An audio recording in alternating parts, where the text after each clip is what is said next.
a lot of juniors were set up to fail. They were stuck between a company that didn't care about training them and a company that were paying for already trained people, so they didn't want or expect that they needed to train anybody. So we are in a strange but stressful situation right now. The economy is not doing very well, to put it mildly. There's loads of layoffs, and the tech industry seems to be hit the hardest. Now, it doesn't help that human psychology is predisposed towards this negative type of news, to basically identify dangers, and that incentivizes everybody that wants to talk about this subject to effectively be a doomsayer. But it's not all doom and gloom. In fact, I would say that the situation is a lot more positive than it might seem. The first popular comment that I want to get out of the way is AI. That AI is taking our jobs, it's going to make everybody redundant. Not the case. With the exception of the stock photo and image industry. If you've seen OpenAI Sora, it's scary. Combine that with Midjourney, DALL-E,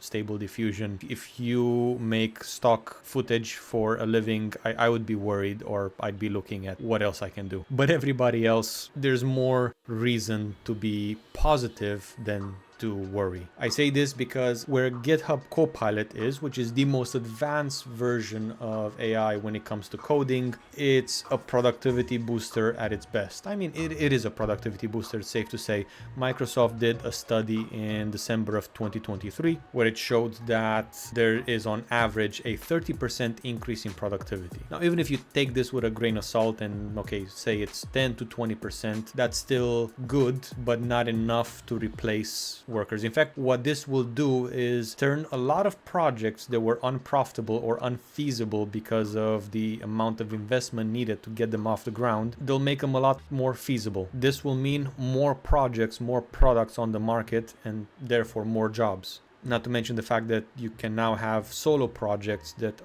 can be more ambitious than they were before. With AI out of the way, in order to explain a lot of the things that are going on in the tech industry right now, we need to look at the rapid growth of the tech industry over the last decade. There's been a boom in this industry because of the success of social media, the digitalization of traditional industries, and the smartification of everything, which is the most annoying part of it. Basically every single product had to be smart. You needed an internet connection and two-factor authentication to wipe your ass at some point with some products. It was ridiculous. Jumping over that, this created a immense amount of job openings and hirings and profit for the tech industry. There was this mentality of unlimited growth, which of course it's impossible when there are limited amount of people on the planet and growth requires just getting more users onto your platforms.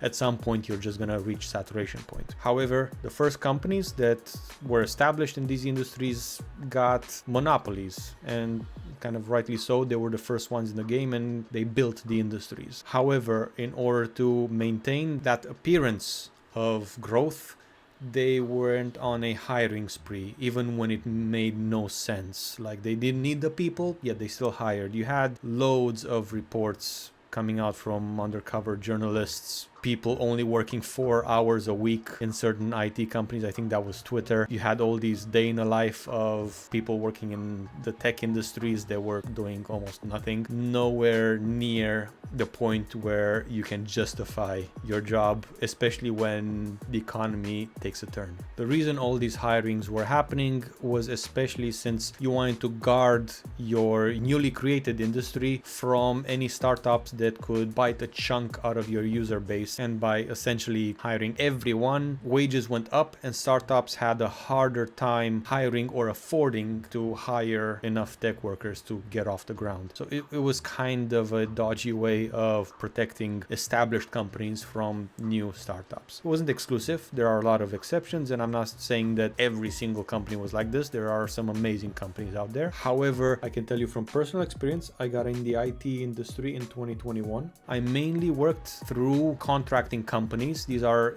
very popular in Europe. Companies that hire people, especially people straight out of college and university, train them up and then contract them over to other companies. This is done mainly because employer rights in Europe are very strong, and by doing it this way, the company you end up working for doesn't have to worry about labor laws or the long drawn out process of firing people. If they don't like you, they cancel the contract with the company. It's the contracting company's responsibility to keep paying you or to go through the process of laying you off if they need to lay you off. In both companies that I've worked for, there are massive layoffs happening, but most people that are getting laid off are the people that were on the bench for 12 to 18 months. On the bench means that they were paying your wage, but you're not actively on client side. You're not profitable for 12 to 18 months. That is a long time. I was lucky enough that I wasn't in this group, and I'm still not in this group. I still work for a contracting company. However, this was mainly due to the fact that I didn't come straight from college/university. I had other jobs in the past that allowed me to gather some skills that made my transition into IT, first of all, a little bit easier, and not to mention made me more adaptable and resilient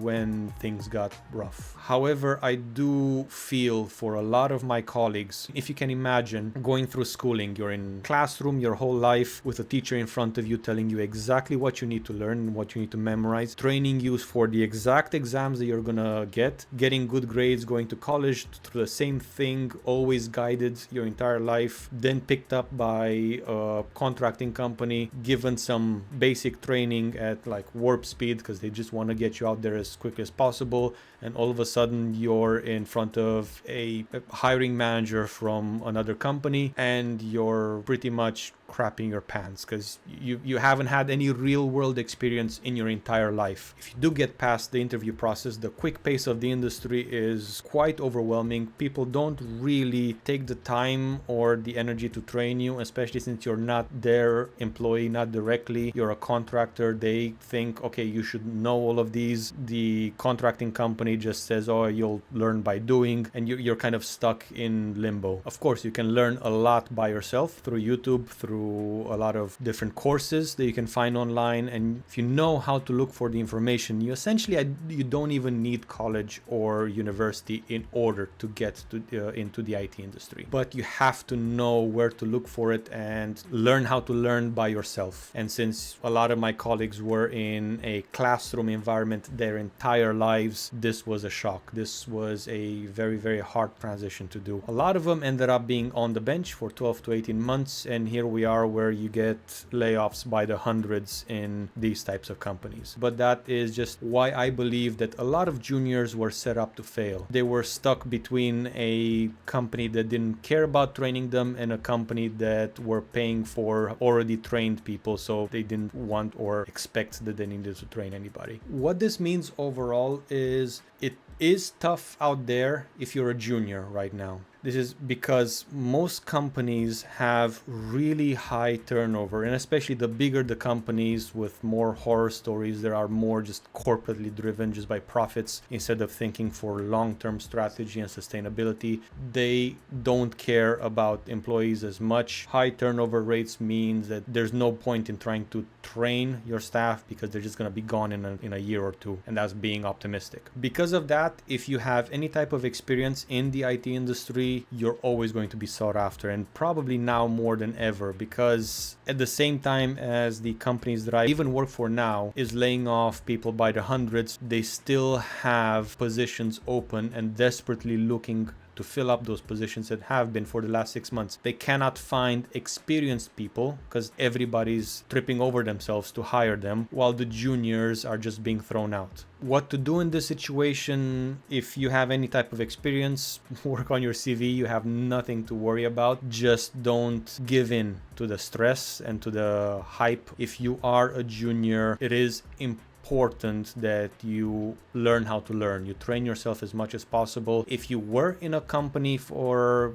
the past year to 2 years, that still goes on your CV. So on paper, you still have experience, but you should be looking at any way that you can gain knowledge, personal projects, free online courses. It is an unfortunate state of affairs where companies do not want to train people anymore. However, it's not impossible. There still is a way forward, and the key here would be passion. If you do have passion, the knowledge is out there. You can get it. And one important thing to keep in mind is learn as many things as possible. Be kind of a jack of all trades. However, do learn one thing more than the rest. Have one certain specialty, something that makes you stand out from the rest. But that's it. Yeah, it's a stressful time. It's a lot better than it seems, in my personal view. The industry, honestly, I think, is looking brighter than people perceive it to be.